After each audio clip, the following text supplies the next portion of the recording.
저는 책을 읽으면서 항상 궁금한 게 있습니다. 부자들은 부자가 되기 전에 책을 많이 읽었고 실제로 부자가 됐다는 이야기를 많이 하는데요. 부자가 되고 나서도 책을 항상 많이 읽는다고 또 이야기를 합니다. 우리도 어느 정도 그런 이야기를 알고 있습니다. 책을 읽으면 생각의 폭이 깊어지고 넓어질 거고 인사이트가 아마 생길 겁니다. 그런데 좀 더 직접적으로 명확한 이유가 있을지 한번 궁금했습니다. 그래서 저는 실제 부자들이 이야기하는 독서에 대해서 정리를 한번 해봤습니다. 첫 번째로 책이 터닝 포인트가 됩니다. 부자들은 독서에서도 명확한 목표가 있는데요. 부자들은 자신의 비전과 목표를 이루기 위해서 어떤 지식이 필요한지 명확하게 알고 있습니다. 독서는 부자들이 자신의 비전을 더 명확하게 그리고 달성하기 위해서 만드는 도구입니다. 그런데 이런 부자들도 터닝 포인트가 된 경우가 있습니다. 독서를 하다가 어떤 충격을 받고 직업까지 된 경우입니다. 예를 들어서 워렌 버핏의 경우가 그렇습니다. 워렌 버핏은 자신의 투자 철학을 계속 발전시키기 위해서 매년 수십 권의 책을 읽는다고 합니다. 워렌 버핏의 목표는 항상 변화하는 금융시장에서 안정적으로 성과를 내는 전략을 개발하는 것입니다. 이런 워렌 버핏의 인생을 바꾼 책이 있는데요. 바로 콜롬비아 대학 교수 벤저민 그레이엄 교수의 현명한 투자자입니다. 워렌 버핏의 인생을 바꾼 책이라고 이야기할 수 있는데요. 워렌 버핏은 이 책에서 투자 철학을 배웠습니다. 주식을 단순히 투자를 해서 수익을 얻는 것이 아니라 비즈니스의 일부분을 갖는 것이라는 말에 충격을 받았다고 합니다. 이 단 한 권의 책이 워렌 버핏의 투자 전략을 바꿨다고 할 수도 있습니다. 물론 이 책이 워렌 버핏을 부자로 만들었다고 바로 말할 수는 없겠지만 인생의 전환을 만들었다고 할 수는 있을 것 같습니다. 두 번째로 부자들이 책을 읽는 방법도 궁금합니다. 부자들은 우리가 상상하는 것보다 엄청 바쁠 겁니다. 많은 회의가 있고 미팅이 있고 매 순간 결정도 해야 됩니다. 이렇게 바쁘게 살면서도 독서 시간을 효율적으로 관리를 하는데요. 테슬라의 앨런 머스크가 시간 관리하는 걸로 아주 유명하죠. 실제로 앨런 머스크는 독서 광으로 알려져 있습니다. 앨런 머스크는 엄청난 속독으로 유명합니다. 이렇게 책을 많이 읽게 되면 독서 자체에 대한 트레이닝이 많이 돼서 가능한 거겠죠. 앨런 머스크는 책을 읽을 때 리처드 파인만의 공부법을 활용한다고 하는데요. 모르는 문제를 미리 만들어 놓고 하나씩 재구성을 해서 다시 전체를 모으는 방법입니다. 나무의 몸통을 먼저 이해하고 그 뒤에 가지와 나뭇잎까지 연상을 하는 방법입니다. 앨런 머스크의 방법은 책을 많이 읽으면서 훈련이 좀 필요할 것 같긴 합니다. 몇 권 정도 해보면 가능해지지 않을까 싶네요. 세 번째, 부자들은 여러 분야의 책을 읽습니다. 빌 게이츠도 책을 많이 읽는 걸로 유명하죠. 저도 생각을 해보니까 빌 게이츠가 책을 들고 미소 짓는 얼굴이 바로 떠오릅니다. 빌 게이츠가 이런 이야기를 했다고 합니다. 저에게 흥미로운 건 과학 공상소설을 읽는 거였어요. 또 다른 자서전을 통해서 리더들이 무엇을 했고 그들이 어떤 것을 원하게 되었는지 이해할 수 있었어요. 그래서 저는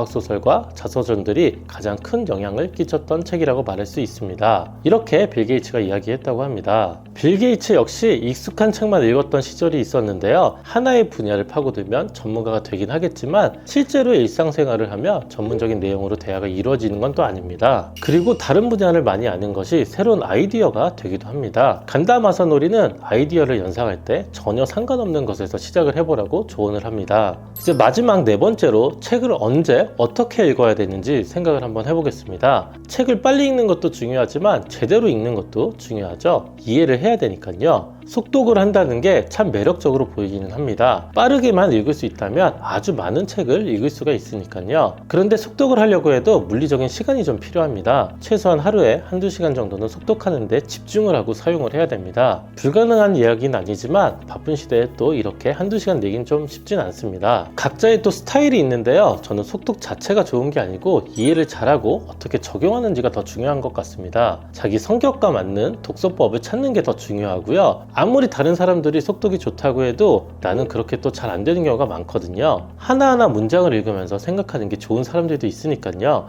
약간은 MBTI에 따라서 책 읽는 방법도 좀 다를 것 같습니다. 왜냐하면 어떤 사람들은 공감을 하면서 읽기도 하고 어떤 사람들은 이성적인 관점에서 이해를 하기도 하니까요. 다시 말해서 자신에 맞는 책 읽는 스타일을 찾는 것이 더 중요합니다. 그리고 진짜 중요한 것은 책 읽는 거겠죠. 제 사무실 근처가 강남 교보문고 근처라서 자주 한번 가보는데요. 생각보다 사람이 적은 경우가 있더라고요. 물론 주말 저녁에는 사람들이 참 많긴 한데 그렇지 않은 경우에는 사람이 적긴 하더라고요. 그리고 저도 책을 한번 내보니까 사람들이 책을 많이 읽지 않나 이런 생각이 좀 들기도 하더라고요. 읽는 사람들은 엄청나게 다독을 하고 많이 읽는데 안 읽는 사람들은 또 전혀 안 읽는다는 또 생각이 들기도 했습니다. 그런데 시간이 없어서 책을 읽지 않는 것도 아닙니다. 그냥 안 읽는 거죠. 성공하는 사람들이 책 읽기는 아주 중요하다고 여러 번 강조를 합니다. 그래서 책 읽기가 아주 중요합니다. 그런데 책을 안 읽는 이유는 제 나름대로 생각해 보니까 공부로 생각해서 그런 것 같습니다. 우리는 어렸을 때부터 너무 공부에 스트레스가 많습니다. 학원을 다니면서 책을 처음 접하고 드디어 사회생활을 하면 책을 내가 선택해서 안 읽을 수가 있으니까요. 놀이식으로 배운 게 아니라 책부터 배웠으니까요. 그런데 이제는 우리 마음대로 책을 읽으면 됩니다. 좀 스트레스 안 쌓이고 읽으면 되죠. 내가 읽고 싶은 책 읽고 책을 읽다가 만약에 재미가 없으면 던져버리고 다른 책도 읽으면 됩니다. 이렇게 좀 힘을 빼고 읽으면 거부감이 많이 없어집니다. 그냥 재밌으려고 읽는 거죠. 재밌는 책 몇 권만 읽어보면 그게 또 습관이 됩니다. 저는 넷플릭스 보는 것과 책 읽는 느낌이 좀 비슷합니다. 넷플릭스를 볼지 책을 읽을까 고민을 하다가 책을 읽는 경우도 많습니다. 뭐 반대로 재밌는 넷플릭스 드라마가 있으면 넷플릭스 얼른 보고 그리고 나서 넷플릭스 볼 게 없으면 책을 또 읽기도 합니다. 나중에 기회가 되면 제가 또 책 읽는 방법도 이야기 드리겠습니다. 그런데 한 가지는 확실합니다. 책에서 지식을 얻는 게 아닙니다. 책을 읽으면 다른 사람의 생각을 알고 내 상황에 따라서 적용을 할 수가 있습니다. 그게 더 좋은 겁니다. 어떻게 배워야지 하고 지식을 얻는 게 아니고 내 생활에서 이 사람의 생각을 어떻게 적용을 시켜야지 어떻게 보면 좀 뺏어오는 겁니다. 실천을 하면 가능한 거겠죠. 조금 더 쉽게 이야기를 하면 책을 읽으면 사회생활, 사업, 감정, 예술 이런 모든 분야에 대한 팁을 얻을 수가 있습니다. 실제로 이걸 또 적용을 하면 돈까지 벌 수가 있습니다. 실제 부자들이 책을 읽는 이유는 부자가 돼서 책을 읽는 게 아닙니다. 책을 읽었더니 부자가 됐고 그래서 더더욱 또 책을 읽는 겁니다. 어떤 마법과 같은